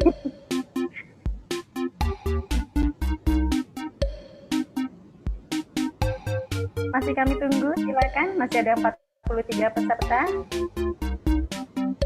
Untuk yang dosen-dosen senior, nah jangan mau kalah ya Bapak Ibu dengan dosen-dosen yang junior.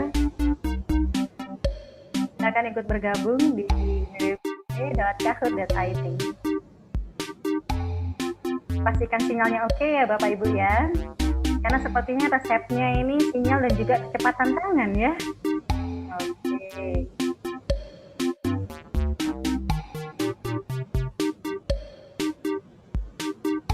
Oke, ada Bu Putri, Pak Ari, Bu Anesi, Brahayu.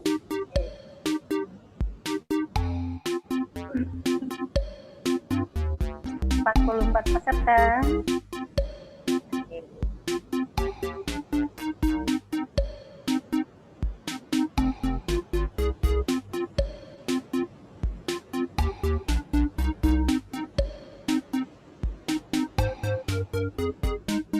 Yuk, yang belum gabung silahkan join di www.kahoot.it.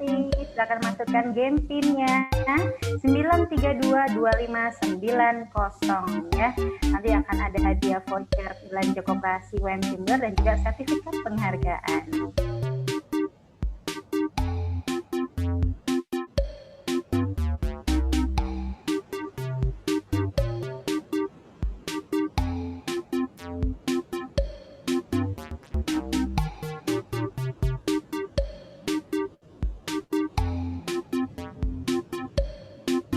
Baik, 45 peserta. Pastikan jaringan internetnya baik ya Bapak Ibu ya.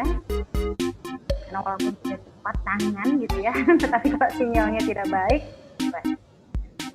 kalah cepat ya. Oke. 48 peserta.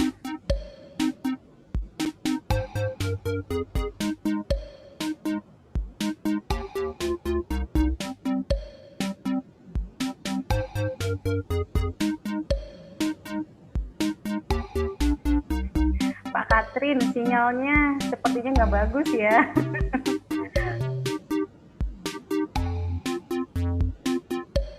Baik, 48 peserta.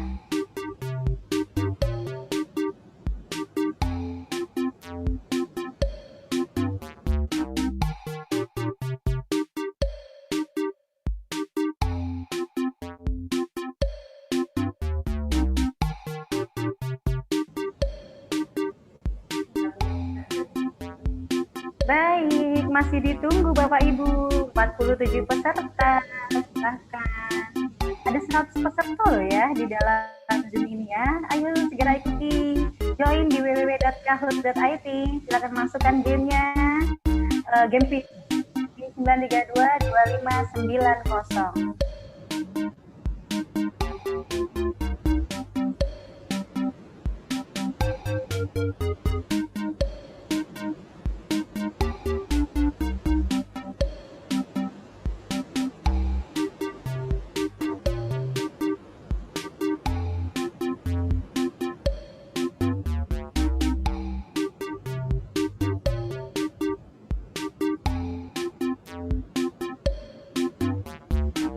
Oke, pastikan sinyalnya baik ya Bapak Ibu ya.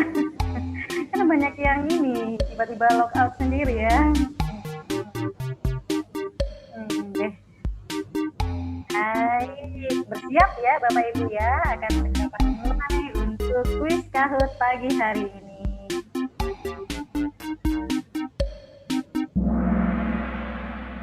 Bersiap ya Bapak Ibu ya. Oke, selama 30 detik ya, setiap satu pertanyaan yang akan kami ajukan. Pertanyaan pertama, target dibentuknya kelompok dosen KALIR atau KDK dan kelompok dosen MKWU atau KDMKWU di UM Jember adalah, yang berwarna merah adalah tersedianya pedoman pembentukan KDK dan KDMKWU.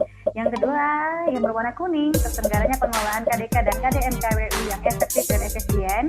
Yang berwarna biru adalah terselenggaranya kegiatan KDK dan KDMKWU. Dan yang berwarna hijau adalah semua benar. Oke, sudah ada 39 jawaban. Oke, 41 jawaban dan tersisa waktu 6 detik Bapak Ibu, disilahkan.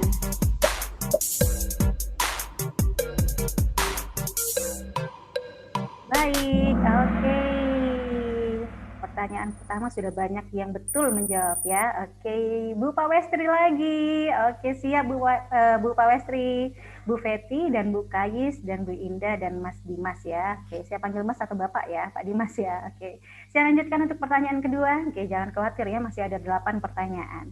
Pertanyaan kedua adalah yang bukan siklus PP/EPP dalam sistem penjaminan mutu internal adalah yang berwarna merah adalah penetapan, yang berwarna kuning adalah pengalihan, yang berwarna biru adalah pelaksanaan, yang berwarna hijau adalah pengendalian. Oke, silakan 15 detik tersisa Bapak Ibu untuk menjawabnya. Yang bukan siklus PP/EPP gitu ya dalam sistem penjaminan mutu internal. Sudah ada 43 jawaban dan tersisa 5 detik. Silakan Bapak Ibu. Baik, oke, sudah betul ya, banyak yang menjawab ya. Oke, Bu Pawestri digantikan oleh Bu Feti Fatima. Oke, dan ikut proses dan Bu Kayis ya dan Bu Indah. Baik, aduh seru ini ya. Pertanyaan ketiga, kelompok keilmuan adalah jawaban yang berwarna merah adalah satu persatuan ipteks yang mengembangkan satu pohon keilmuan. Nah, kemudian yang berwarna kuning adalah dosen sebagai pendidik profesional. Kemudian yang berwarna biru adalah kelompok yang mahir dalam berbagai ilmu. Dan yang berwarna hijau adalah orang yang ahli mengenai suatu ilmu. Silakan Bapak Ibu 10 detik tersisa untuk menjawab. Dan masih ada 40 jawaban ya yang masuk ya. Silakan, kelompok keilmuan adalah baik, sudah banyak yang betul. Oke, siapakah yang menduduki posisi pertama? Oke, masih bertahan Ibu Feti Fatima. Oke, jangan khawatir Bapak Ibu, masih ada 6 pertanyaan lagi ya. Oke, pertanyaan nomor 4. Prinsip pembentukan KDK adalah jawaban yang berwarna merah tidak peka terhadap kondisi teks, kemudian yang berwarna kuning adalah yang tidak jelas, dan berwarna biru adalah berada dalam satu bidang keilmuan atau serumpun, sedangkan jawaban yang berwarna hijau adalah ilmu dikuasai secara individual. 30 detik Bapak Ibu dan masih ada 40 yang menjawabnya. Silakan Bapak Ibu. Prinsip pembentukan KDK. Oke, alhamdulillah ya. Oke, sepertinya tadi penjelasan Bu Ilanka sangat jelas sekali ya. Oke, siapakah posisi pertama ini Bapak Ibu? Masih Ibu Feti Fatima. Nah, antara Bu Feti Fatima, Bu Pawestri, Bu Indah, Bu Kayis, dan Bu Yoga ya. Oke, lanjut lagi untuk pertanyaan nomor 5. Ketentuan Ketua KDK dan KDMKWU adalah jawaban yang berwarna merah adalah dosen tetap UM Jember. Jawaban yang berwarna kuning adalah tidak sedang dalam tugas belajar. Kemudian jawaban yang berwarna biru adalah berpendidikan minimal S2 dengan jabatan fungsional minimal asisten ahli. Dan jawaban yang berwarna hijau semua benar. Oke, 10 detik. Silakan Bapak Ibu. Oke, rupanya sudah bisa menjawab lebih cepat ya semuanya. Oke.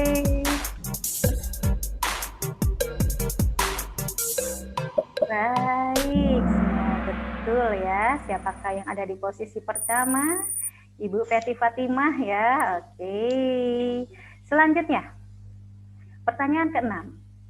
Pihak yang melakukan pengelompokan bidang keahlian atau keilmuan di program studi adalah jawaban yang berwarna merah adalah dosen, jawaban yang berwarna kuning adalah ketua program studi, jawaban yang berwarna biru adalah dekan, jawaban yang berwarna hijau adalah ketua kelompok bidang keahlian. Oke, 12 detik dari sekarang Bapak Ibu, disilahkan.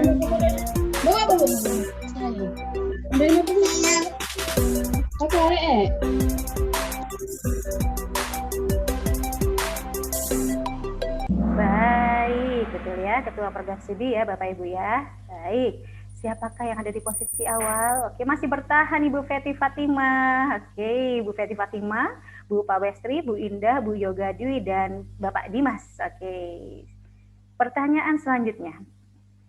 Tugas Kepala BAAK dalam menetapkan KDMKWU adalah yang berwarna merah melakukan pengelompokan bidang keahlian atau keilmuan sesuai MKWU UM Jember, kemudian mengesahkan usulan KDMKWU UM Jember, kemudian yang berwarna biru meneruskan usulan KDMKWU ke Rektor UM Jember, dan berwarna hijau mengidentifikasi bidang keahlian diri sendiri. Ini jadi tugasnya Pak Wiwi ya, Kepala BAAK ya. Silakan Bapak Ibu, 5 detik.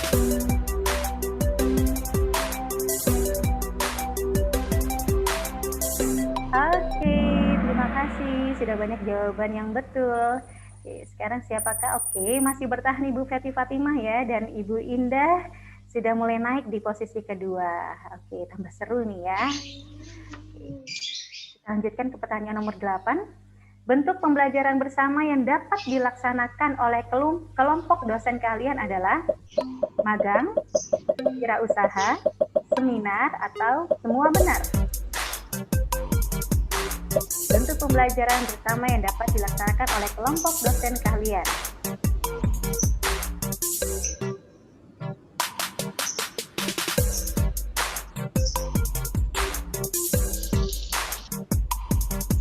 Tiga detik lagi. Oke, 40 jawaban. Siap. Ya, semua benar ya Bapak Ibu ya. Oke. Siapa yang naik nih? Oke, Bu Fitriana naik ya, tapi tetap di posisi pertama Bu Feti Fatimah. Aduh, tambah seru nih ya. Tambah deg-degan aja nih Bapak Ibu ya. Oke, masih ada 2 pertanyaan. Di pertanyaan 9, alur pengendalian KDMKWU adalah pada Kepala BAK dan LPM untuk yang berwarna merah, yang berwarna kuning Kepala BAK dan UPM, kemudian jawaban untuk berwarna biru Ketua Program Studi Kepala BAK, dan yang berwarna hijau Wakil Rektor 1 dan Kepala BAK. Silakan bermasuk 39 jawaban ya. Oke, betul semua ya. Oke, siap. Siapakah yang posisi pertama? Oke, masih bertahan Ibu Feti Fatimah ya. Oke. Pertanyaan terakhir Bapak Ibu. Oke, kegiatan evaluasi yang dilakukan Ketua KDK adalah jawaban warna merah menerima laporan evaluasi kinerja KDK Prodi yang dilaporkan kepada UPM, kemudian yang berwarna kuning adalah menyerahkan laporan evaluasi kinerja KDK dari seluruh Prodi kepada LPM, dan jawaban yang berwarna biru adalah menyusun laporan kinerja KDK secara periodik untuk dilaporkan pada Kaprodi. Sementara untuk jawaban warna hijau adalah mengatakan laporan evaluasi KDK. Silakan pertanyaan terakhir Bapak Ibu. Baik, menyusun laporan kinerja KDK secara periodik ya Bapak Ibu ya. Oke, kita lihat nih siapakah yang berada di podium. Oke. Juara ketiga Bapak Dimas Komunikasi ya, dari komunikasi. Baik, juara kedua Ibu Indah. Nah, siapakah bertahan ya Bu Feti Fatimah. Selamat sekali lagi Ibu Feti Fatimah. Di posisi kedua ada Ibu Indah Wiyaningsi dari Prodi Pendidikan Bahasa Inggris ya. Dan di juara ketiga ada Bapak Dimas dari Komunikasi. Ibu Feti Fatimah bersama kami kah? Ibu Feti? Saya. Oke, selamat ya Ibu ya. Kak, dihidupan. Masya Allah. Baik, selamat Ibu Feti, Ibu Indah, dan Bapak Dimas. Sertifikat untuk 3 tahun terbaik nanti dapat diambil di LP3 hari Senin 22 Februari 2021, insya Allah pukul 10 pagi, nggih, Bapak Ibu ya. Oke. Ibu Feti, gimana rasanya ikutan kahut nih hari ini? Seru kah? Sudah bisa ada di podium nih ya. Baik, selamat. Bapak Dimas juga selamat ya. Oke, Bu Indah juga selamat. Oke, semoga tetap semangat ya Bapak Ibu semuanya ya. Baik, Bapak Ibu, terima kasih untuk hari ini sudah menyediakan waktu, tenaga, dan pikirannya untuk bisa mengikuti sosialisasi pedoman KDK dan KDMKWU ini ya. Alhamdulillah acara sosialisasi hari ini berjalan dengan baik. Ucapan terima kasih dan apresiasi setinggi-tingginya. Wes lama, soal nama isin didelok wong-wong. Baik Bapak, mohon maaf Bapak, bisa dinonaktifkan kah? Baik, mohon maaf Bapak Ibu. Terima kasih atas semuanya. Ucapan terima kasih dan apresiasi setinggi-tingginya kami sampaikan kepada seluruh jajaran dan pimpinan UM Jember dan seluruh dosen yang telah berpartisipasi dalam kegiatan sosialisasi pada pagi hari ini. Saya, Astri Widiaru Anggraini, mewakili seluruh panitia. Mohon maaf atas kekurangan. Marilah kita tutup acara sosialisasi ini dengan membaca bersama-sama hamdalah. Alhamdulillahirabbil alamin. Alhamdulillahirabbil alamin. Nah, kalau tadi ada di pembuka, tadi ada pantun juga nih Bapak Ibu ya. Saya juga ingin memberikan pantun di akhir acara kita ini. Masih soal makanan ya. Kalau tadi kita sudah pantunnya tadi soal timun, sambal gitu ya. Kalau sekarang biar adil, saya mencoba untuk memberi pantun buah ya. Baik, buah pepaya disimpan di lemari es. Selamat berkarya. Semoga semakin sukses. Oke, terima kasih Bapak Ibu. Wabillahi taufiq wal hidayah. Wassalamualaikum warahmatullahi wabarakatuh. Terima kasih banyak Bapak Ibu. Tetap semangat ya.